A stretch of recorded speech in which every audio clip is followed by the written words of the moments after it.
sometimes those things that He's speaking into our lives, He oftentimes speaks something that sounds crazy, outlandish, weird. And you oftentimes want to ask God, did you have a spaghetti before you went to bed last night and had a weird dream? Because sometimes we have those crazy things happening. Or sometimes we say, well, maybe I just heard God the wrong way. Maybe God wasn't speaking into my life about that. Maybe I heard Him the wrong way.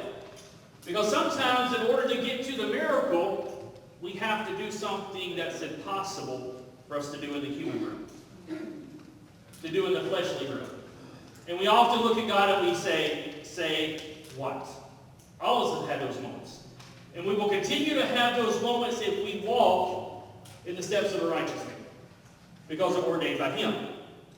And those moments will come, and there's nothing wrong with those moments that we say what, but it's the moments after those that we have to step in obedience. It's those moments afterwards that we have to do what? Because if we end the conversation with say what, nothing happens. Yeah. Our journey ends at those moments. So this morning we're going to talk about a moment when the disciples kind of go say what, or if I was writing this particular passage and I was there, if I was one of the disciples, I would have looked at Jesus and said, say what. So this morning there's an illustration I want to share, and I borrowed it from another pastor, and it just simply says this: once there was a turkey farmer who was always trying to find a perfect way to breed a better turkey. All the members of his family enjoyed turkey legs, and there was never enough for everyone.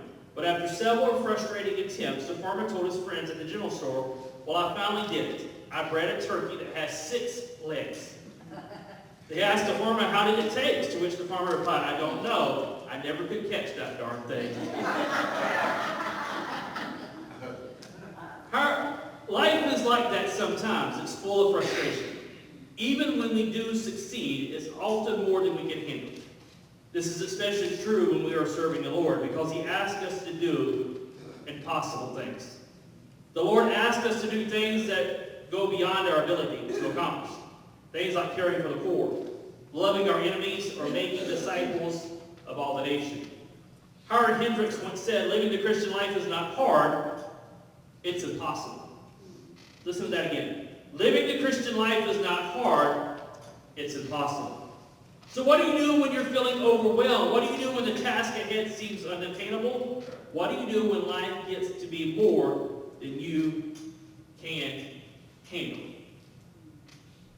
A lot of us have been there. And sometimes the Christian journey seems impossible. But it's not, because all things are possible through Christ Jesus. You say, Pastor, why would you read that statement? Because some of you sit in this room this morning and think this thing's impossible. You know individuals that have tried this journey time after time and not succeeded because they thought this journey was impossible. So how do we go past that? How do we move beyond that? So Mark chapter 6, starting at verse 30, says this. A familiar passage of Scripture you all know, and you've read time after time in children's church, and it's also, for you that know, it's also over in John chapter 6, where we're going to take ours out of Mark this morning. Mark chapter 6, verses 30 through 44. Says this: the apostles gathered around Jesus and reported to him all they had done and taught. Stop just a moment at that verse and look. The apostles gathered around Jesus and reported to him all, and this passage struck me this week. For a reason I don't think I've ever read it the way that I read it. But it said these words: to him all what? That they had done. I believe there's some lessons in that passage in itself. Because sometimes we think it's all that we have done. Because if we know what's happening in this particular chapter, the disciples had just been sent out by Jesus to do the work of the Lord, to begin to prepare the way for him, to begin to preach what he was teaching them. And they had been out casting out demons, healing the sick, doing all of these things. And they run back to Jesus and they report all that what they had done. Sometimes in our Christian journeys, yes, we do it in the physical, but is God doing it in the spiritual? And there has to be times that we, in those moments, we've got to realize it wasn't all about us. And I think that sometimes those moments when we think it's all about us doing it, that we set ourselves up for the failure of the next step. Yep.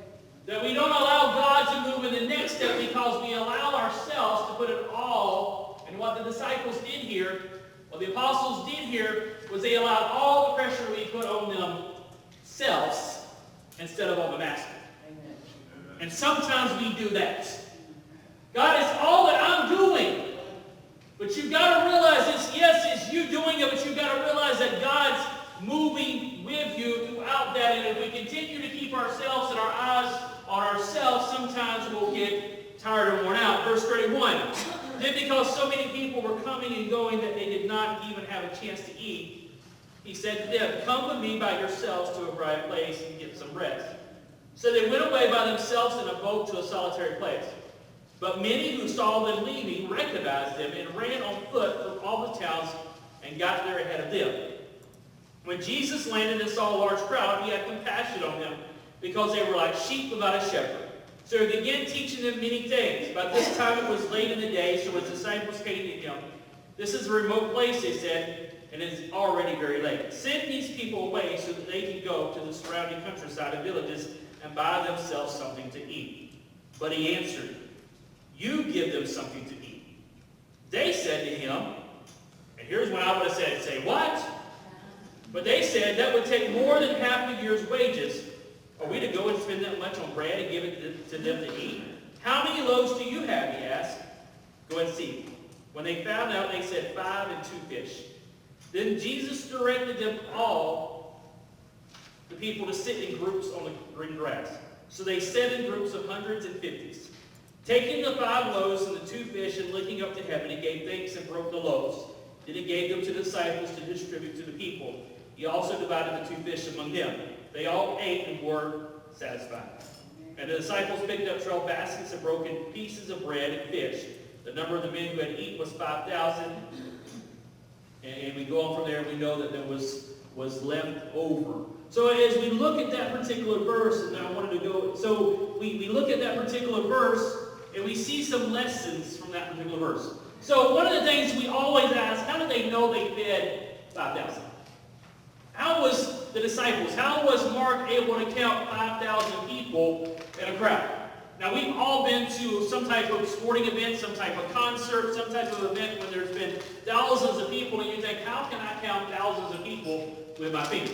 Because there was no electronics, there was no tickets to this event, so how did he count the 5,000? Notice, and this is just one of those teachings I want you to notice. Notice in verse 39, it says, then Jesus directed them to have all the people sit down in groups on the green grass. So they sat down in groups of hundreds and fifties. That particular passage, when it's translated, you go back to the original text, it meant that they lined them up like crops for a harvest. And what they would do is they would put them in squares. So he would know, well, here's 150 in this group, there's 150 in this group, there's 150 in this group, there's 150 in this group. So it was organized enough that Jesus, or Mark, knew that he could count those groups and realize it was 5,000. Jesus had set them purposefully in groups. And you say, why did he do that? Think about the moment that they're in. Yes, it's organization. Yes, the mindset of the OCD person goes, wow, that's an incredible organizational structure. But each of those disciples could then take a group of 150. It would be a lot easier when Jesus speaks something to share and say, oh, Jesus said this, and then tell that 150. Each of those 150 could have a separate apostle ministering to them in smaller and smaller groups. There was a purpose behind that passage. There was a purpose behind that, but that's how they, and I just thought it was something you should know. The reason they could get the 5,000 and know. How did they get the 5,000? Because some people question the Word of God. How did they get 5,000? This is just a made-up number.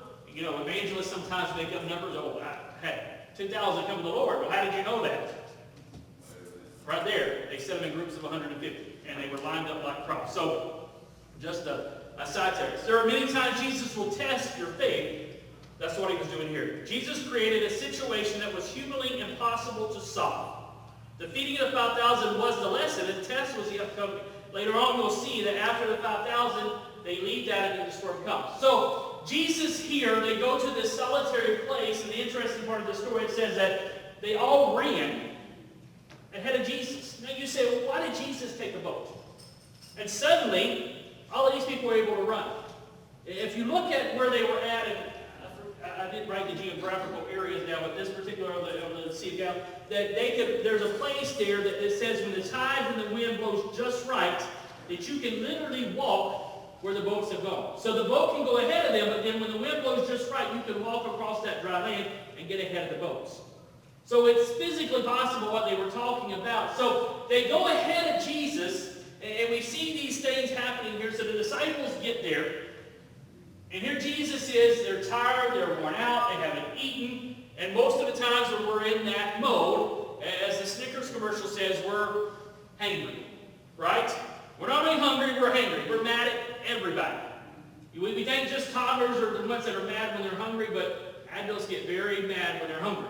And moments when I'm extremely worn out and extremely tired, I'll be honest, Pastor gets a little grumpy, okay? I won't be grumpy with you, but some moments I get a little grumpy towards the evening. When I'm close to 11 o'clock, I'm not like the friendly, I'm like, okay, let's move. I'm not as patient. I'm like, okay, we're trying to get things done. No more yelling, no more calm. So they were hangry. So how do we see lessons of seeing the impossible? What are the lessons that Jesus teaches them to see in the impossible? And we're going to look at several lessons this morning. Is this. Number one is this. Stop allowing your feelings and emotions to get in the way. Listen to that one again. Stop allowing your feelings and your emotions to get in the way of what God wants to do in your life. You've got to get out of that spot about how you feel. The Christian faith is not about feelings. It's about power. It's about a relationship with Him. The disciples did not feel like it. They were tired. They were worn out. They were weary. And some of you got to that place in your Christian journeys. You're tired. You're weary. You're worn out. You don't want to move anymore. So you say, God, I don't feel like doing this. I've done this. I've done this with these people. I've been doing this all day. I just don't feel like being bothered. And we allow our feelings to get in the way of our relationships with God. Even in our prayer lives. I don't feel like praying today because I'm tired. I don't feel like, and I know this is going to step on. Sometimes I don't feel like worship today. I'm worn out. My body's tired.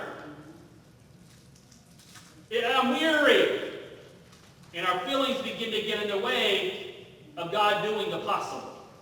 God making the impossible possible. The disciples were weary. They were tired. And they said, I just don't feel like it.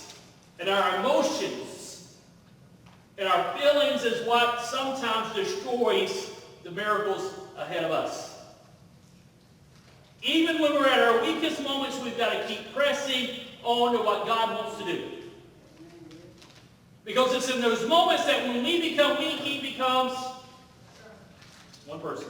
When we become weak, He becomes strong. Thank you. So we see those moments that when we're tired and we're weary and those things, we've got to still keep pressing on.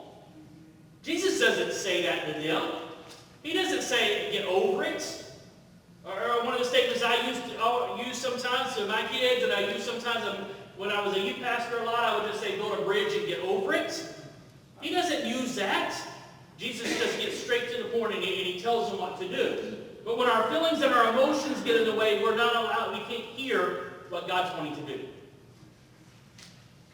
Is it wrong that we have feelings and emotions? No. Did Jesus say, you're wrong for being tired? No, because who wanted to get rest first? Jesus says we must go so we can get rest.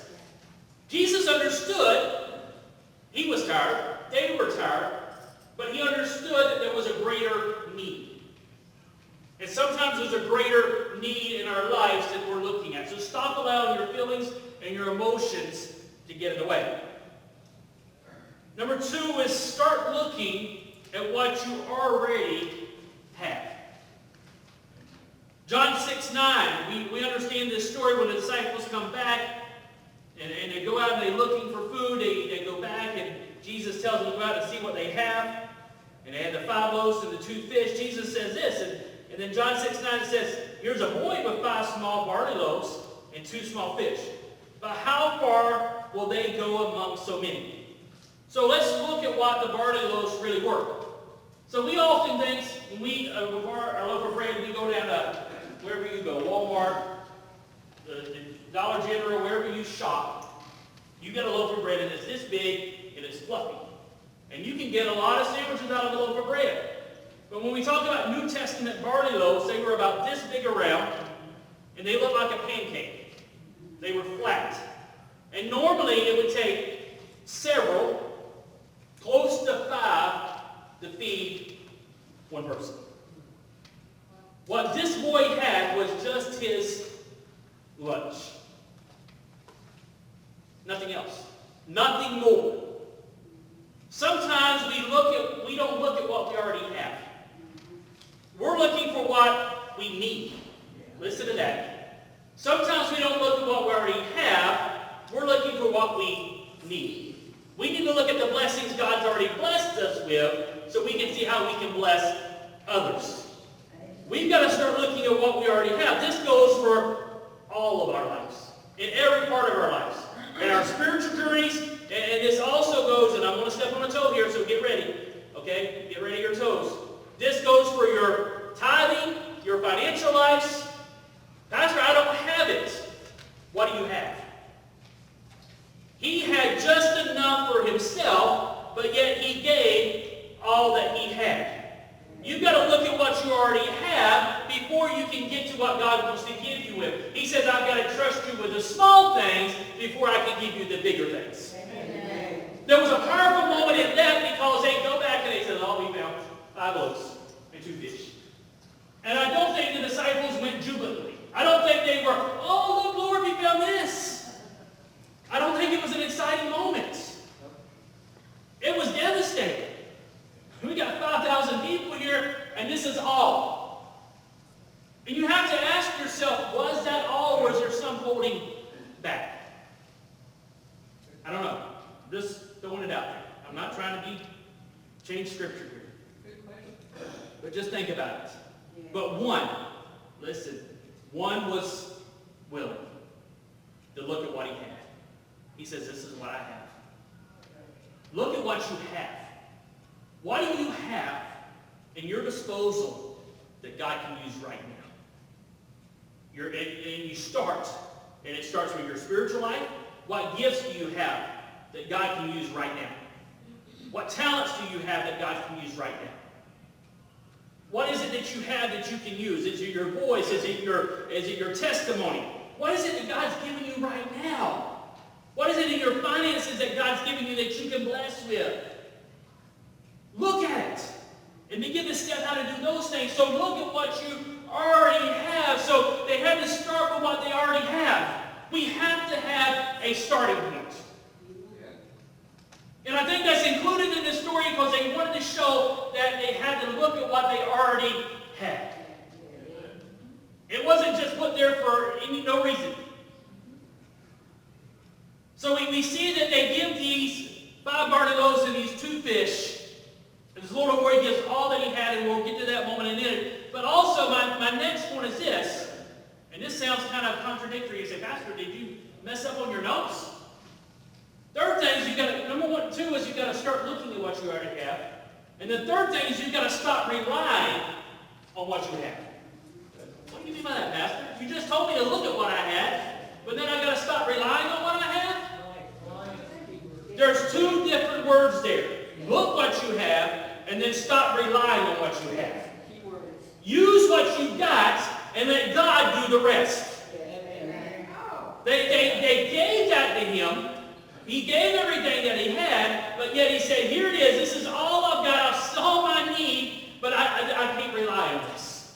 Jesus saw what they had, and they couldn't rely on what they had, because if they were relying on what they had, they would have never seen the miracle happen.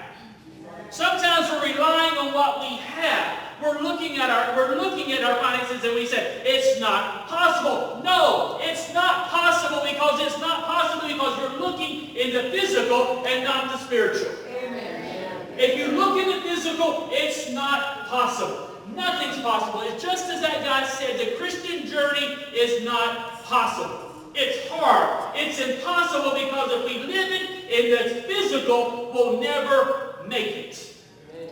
It has to be transferred from the physical to the spiritual. Amen. Your testimony will be dead in the water if you rely on yourself to bring it forth and don't rely on the power of the Holy Spirit to guide it and direct it. Amen.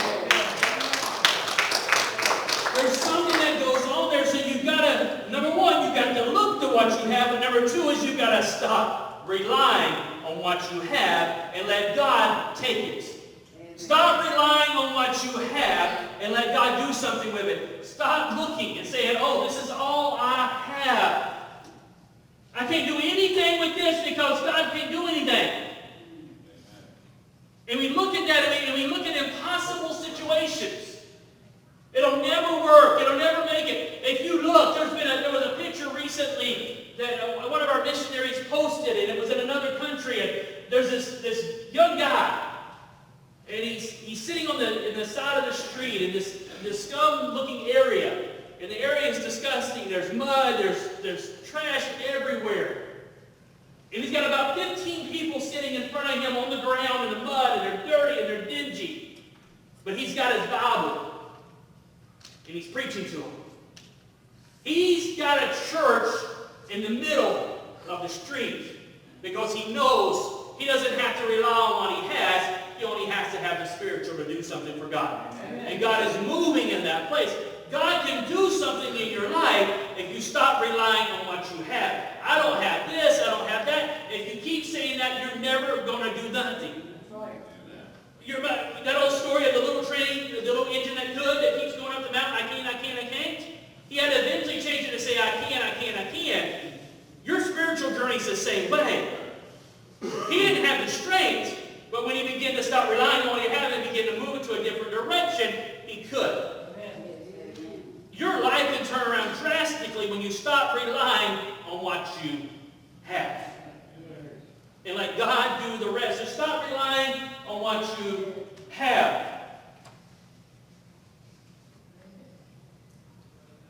Number 4 is that you've got to start, and here's the hard one. You've got to start giving everything to God. You've got to start giving everything to God. When the little boy comes, he didn't say, you know what, I need to save a loaf for myself. He didn't do this thing, one loaf for me, one loaf for you, one loaf for me, one loaf for you. No.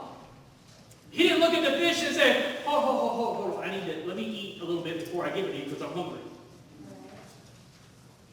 He didn't go home and get he didn't go home and get the leftovers. He didn't give the crumbs.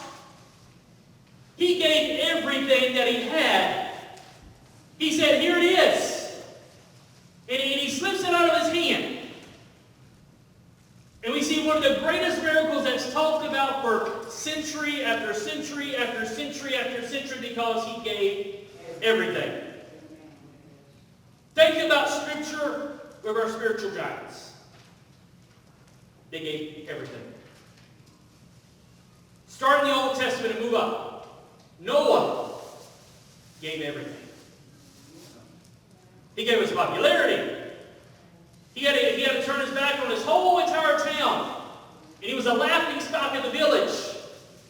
But he says, I give you my whole life, and I'm going to build this boat and believe you for everything. And he changes and he saves his family from disaster. We see Moses give everything. He gives all the riches. And he leads the Israelites. We see Abraham take Isaac to the altar, willing to give his precious son that he waited years and years and years upon. To give everything. And we still celebrate the fact that Jesus comes from that lineage. Because they were willing to give everything. The apostles, as they move through their journeys, they give everything, and ultimately, each of them give their lives. Jesus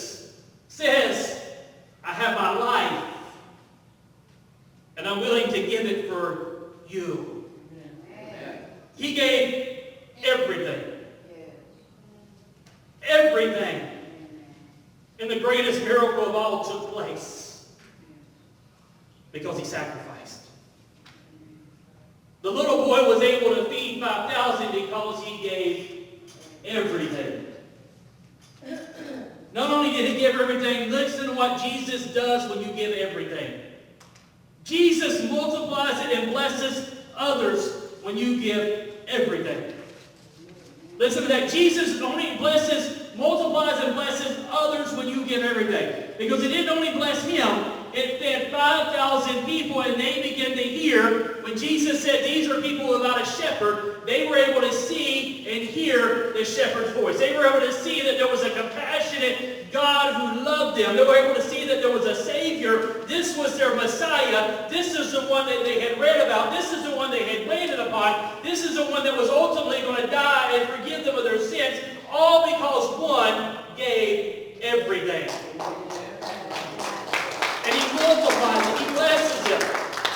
When we give, it blesses others. We may think it's nothing. It was 2 fish and 5 loaves. To the disciples, it seemed like nothing. Because they realized they had already done the math. It's going to take wages. It's going to take more than a year's wages if we go buy enough fish for these people. And they looked, and it was a pitiful offering to the minds of humans. But to the minds of God, it was a powerful moment to show I can do great things with the small, with the mundane, for the unwanted. Give it to me. And he takes it and he feeds the 5,000. And it's not only in the midst of giving that, he does the same thing with our lives.